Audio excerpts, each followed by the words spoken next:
The Daily Stoic, 366 Meditations on Wisdom. Never do anything out of habit. So in the majority of other things, we address circumstances not in accordance with the right assumptions, but mostly by following wretched habit.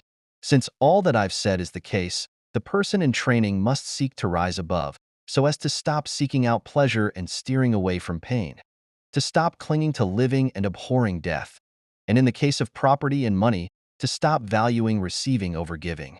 A worker is asked, "Why did you do it this way?" The answer, "Because that's the way we've always done things." The answer frustrates every good boss and sets the mouth of every entrepreneur watering. The worker has stopped thinking and is mindlessly operating out of habit. The business is ripe for disruption by a competitor, and the worker will probably get fired by any thinking boss. We should apply the same ruthlessness to our own habits. In fact, we are studying philosophy precisely to break ourselves of rote behavior. Find what you do out of rote memory or routine. Ask yourself, is this really the best way to do it? Know why you do what you do it for the right reasons. Reboot the real work. I am your teacher, and you are learning in my school. My aim is to bring you to completion, unhindered, free from compulsive behavior, unrestrained, without shame, free, flourishing, and happy, looking to God in things great and small. Your aim is to learn and diligently practice all these things. Why then don't you complete the work? If you have the right aim, and I have both the right aim and right preparation, what is missing? The work is quite feasible and is the only thing in our power. Let go of the past. We must only begin. Believe me, and you will see. Do you remember, in school or early in your life, being afraid to try something because you feared you might fail at it? Most teenagers choose to fool around rather than exert themselves. Half-hearted, lazy effort gives them a ready-made excuse. It doesn't matter. I wasn't even trying. As we get older, failure is not so inconsequential anymore. What's at stake is not some arbitrary grade or intramural sports trophy, but the quality of your life and your ability to deal with the world around you. Don't let that intimidate you, though. You have the best teachers in the world, the wisest philosophers who ever lived. And not only are you capable, the professor is asking for something very simple. Just begin the work. The rest follows. See the world like a poet and an artist. Pass through this brief patch of time in harmony with nature, and come to your final resting place gracefully, just as a ripened olive might drop, praising the earth that nourished it and grateful to the tree that gave it growth.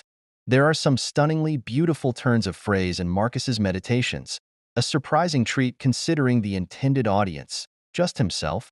In one passage, he praises the charm and allure of nature's process, the stalks of ripe grain bending low, the frowning brow of the lion, the foam dripping from the boar's mouth. We should thank private rhetoric teacher Marcus Cornelius Fronto for the imagery in these vivid passages. Fronto, widely considered to be Rome's best orator besides Cicero, was chosen by Marcus's adopted father to teach Marcus to think and write and speak. More than just pretty phrases, they gave him, and now us, a powerful perspective on ordinary or seemingly unbeautiful events. It takes an artist's eye to see that the end of life is not unlike a ripe fruit falling from its tree. It takes a poet to notice the way baking bread splits in places and those cracks, while not intended in the baker's art, catch our eye and serve to stir our appetite, and find a metaphor in them. There is clarity and joy in seeing what others can't see, in finding grace and harmony in places others overlook. Isn't that far better than seeing the world as some dark place? Wherever you go, there your choice is. A podium and a prison is each a place, one high and the other low. But in either place your freedom of choice can be maintained if you so wish. The Stoics all held vastly different stations in life. Some were rich, some were born at the bottom of Rome's rigid hierarchy. Some had it easy, and others had it unimaginably hard. This is true for us as well. We all come to philosophy from different backgrounds, and even within our own lives we experience bouts of good fortune and bad fortune. But in all circumstances, adversity or advantage, we really have just one thing we need to do. Focus on what is in our control as opposed to what is not. Right now we might be laid low with struggles, whereas just a few years ago we might have lived high on the hog, and in just a few days we might be doing so well that success is actually a burden. One thing will stay constant. our freedom of choice, both in the big picture and small picture. Ultimately, this is clarity. Whoever we are, wherever we are, what matters is our choices. What are they? How will we evaluate them? How will we make the most of them? Those are the questions life asks us, regardless of our station. How will you answer? Reignite your thoughts. Your principles can't be extinguished unless you snuff out the thoughts that feed them, for it's continually in your power to reignite new ones. It's possible to start living again. See things anew as you once did. That is how to restart life. Have you had a bad couple of weeks? Have you been drifting away from the principles and beliefs that you hold dear? It's perfectly fine. It happens to all of us. In fact, it probably happened to Marcus. That may be why he scribbled this note to himself. Perhaps he'd been dealing with difficult senators or having difficulties with his troubled son. Perhaps in these scenarios he'd lost his temper, became depressed, or stopped checking in with himself. Who wouldn't? But the reminder here is that no matter what happens, no matter how disappointing our behavior has been in the past, the principles themselves remain unchanged. We can return and embrace them at any moment. What happened yesterday, what happened 5 minutes ago, is the past. We can reignite and restart whenever we like. Why not do it right now? A morning ritual. What am I lacking in attaining freedom from passion? What for tranquility? What am I? A mere body, estate holder, or reputation? None of these things. What then? A rational being. What then is demanded of me? Meditate on your actions. How did I steer away from serenity? What did I do that was unfriendly, unsocial, or uncaring? What did I fail to do in all these things? Many successful people have a morning ritual. For some, it's meditation. For others, it's exercise. For many, it's journaling. Just a few pages where they write down their thoughts, fears, hopes. In these cases, the point is not so much the activity itself as it is the ritualized reflection. The idea is to take some time to look inward and examine. Taking that time is what Stoics advocated more than almost anything else. We don't know whether Marcus Aurelius wrote his meditations in the morning or at night, but we know he carved out moments of quiet alone time, and that he wrote for himself, not for anyone else. If you're looking for a place to start your own ritual, you could do worse than Marcus's example and Epictetus's checklist. Every day, starting today, ask yourself these same tough questions. Let philosophy and hard work guide you to better answers, one morning at a time, over the course of a life. I will keep constant watch over myself and, most usefully, will put each day up for review. For this is what makes us evil, that none of us looks back upon our own lives. We reflect upon only that which we are about to do, and yet our plans for the future descend from the past. In a letter to his older brother Novatus, Seneca describes a beneficial exercise he borrowed from another prominent philosopher. At the end of each day, he would ask himself variations of the following questions. What bad habit did I curb today? How am I better? Were my actions just? How can I improve? At the beginning or end of each day, the Stoic sits down with his journal and reviews what he did, what he thought, what could be improved. It's for this reason that Marcus Aurelius's Meditations is a somewhat inscrutable book. It was for personal clarity and not public benefit. Writing down Stoic exercises was and is also a form of practicing them, just as repeating a prayer or hymn might be. Keep your own journal, whether it's saved on a computer or in a little notebook. Take time to consciously recall the events of the previous day. Be unflinching in your assessments. Notice what contributed to your happiness and what detracted from it. Write down what you'd like to work on or quotes that you like. By making the effort to record such thoughts, you're less likely to forget them. An added bonus, you'll have a running tally to track your progress to. The truth about money. Let's pass over to the really rich. How often the occasions they look just like the poor. When they travel abroad, they must restrict their baggage, and when haste is necessary, they dismiss their entourage. And those who are in the army, how few of their possessions they get to keep. The author F. Scott Fitzgerald, who often glamorized the lifestyles of the rich and famous in books like The Great Gatsby, opens one of his short stories with the now classic lines, "Let me tell you about the very rich. They are different from you and me." A few years after this story was published, his friend Ernest Hemingway teased Fitzgerald by writing, "Yes, they have more money." That's what Seneca is reminding us. As someone who was one of the richest men in Rome, he knew firsthand that money only marginally changes life. It doesn't solve the problems that people without it seem to think it will. In fact, no material possession will. External things can't fix internal issues. We constantly forget this, and it causes us so much confusion and pain. As Hemingway would later write of Fitzgerald, he thought, the rich were a special glamorous race, and when he found they weren't, it wrecked him as much as any other thing that wrecked him. Without a change, the same will be true for us. From Rusticus. I learned to read carefully and not be satisfied with a rough understanding of the whole, and not to agree too quickly with those who have a lot to say about something. The first book of Marcus Aurelius's Meditations begins with a catalogue of gratitude. He thanks, one by one, the leading influences in his life.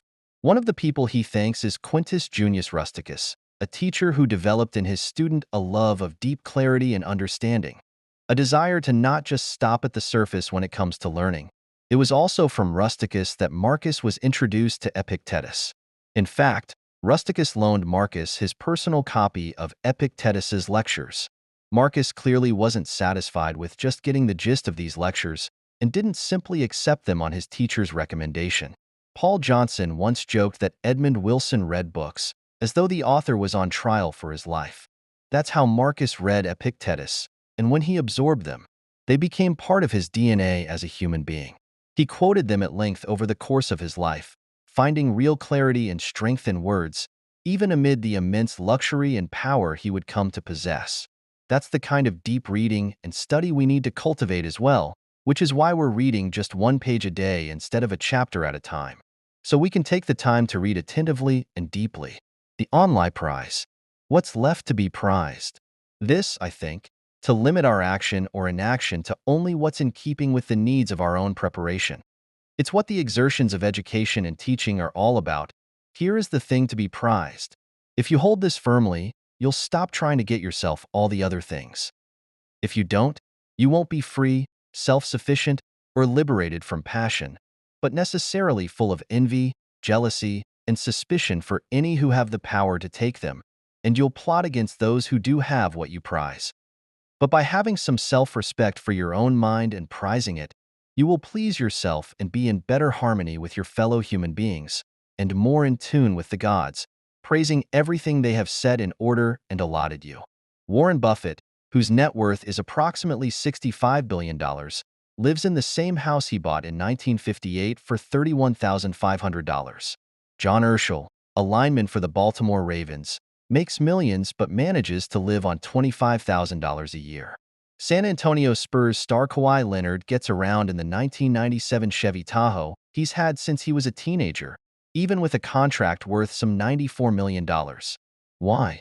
It's not because these men are cheap. It's because the things that matter to them are cheap. Neither Buffett nor Urschel nor Leonard ended up this way by accident. Their lifestyle is the result of prioritizing. They cultivate interests that are decidedly below their financial means, and as a result, any income would allow them freedom to pursue the things they most care about. It just happens that they became wealthy beyond any expectation.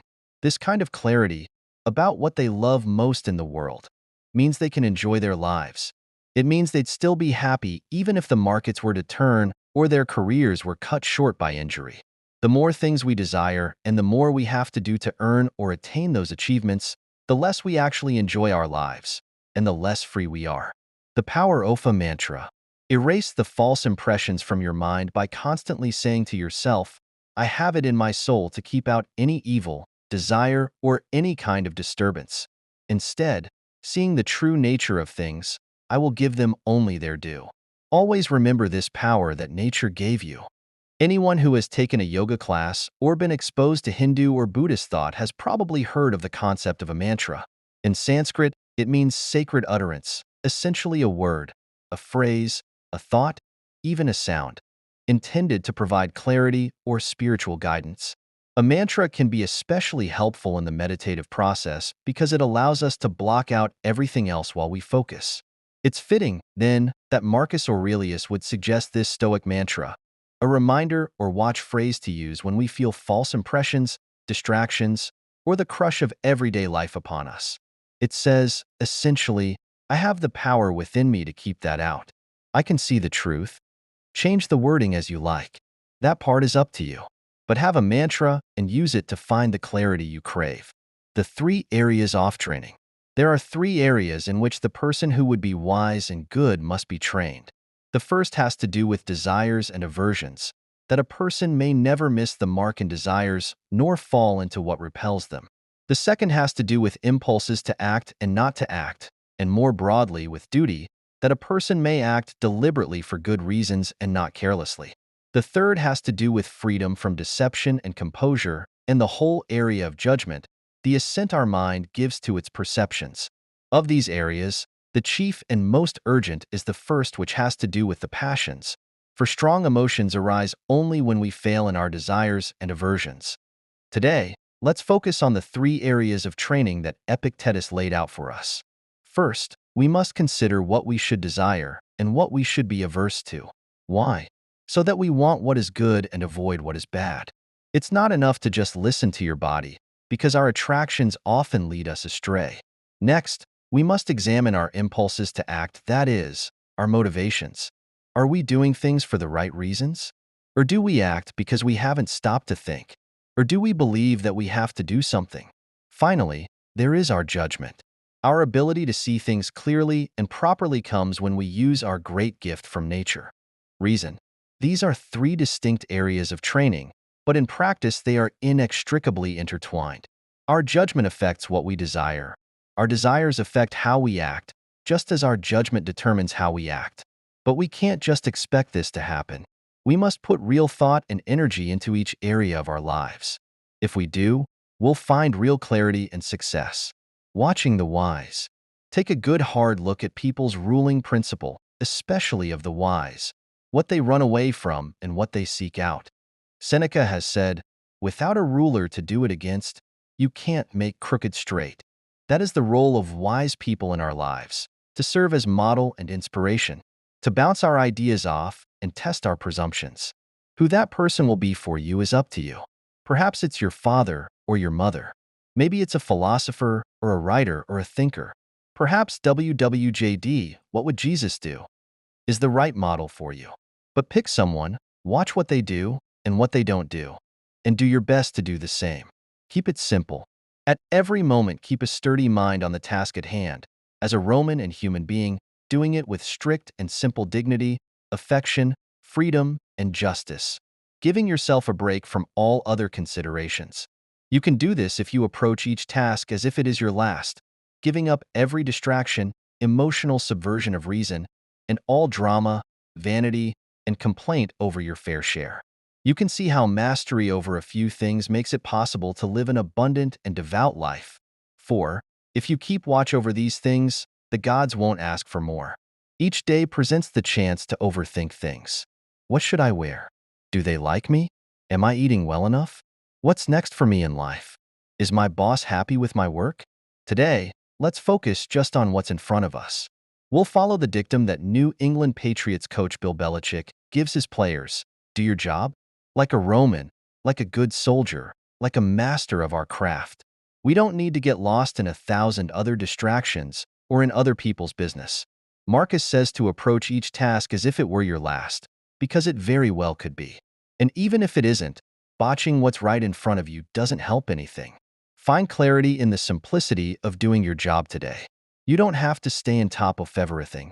If you wish to improve, be content to appear clueless or stupid in extraneous matters. Don't wish to seem knowledgeable. And if some regard you as important, distrust yourself. One of the most powerful things you can do as a human being in our hyper-connected, 24/7 media world is say, "I don't know," or, more provocatively, "I don't care." Most of society seems to have taken it as a commandment that one must know about every single current event, watch every episode of every critically acclaimed television series, follow the news religiously, and present themselves to others as an informed and worldly individual. But where is the evidence that this is actually necessary? Is the obligation enforced by the police? Or is it that you're just afraid of seeming silly at a dinner party? Yes, you owe it to your country and your family to know generally about events that may directly affect them. But that's about all. How much more time, energy, and pure brain power would you have available if you drastically cut your media consumption? How much more rested and present would you feel if you were no longer excited and outraged by every scandal, breaking story, and potential crisis, many of which never come to pass anyway?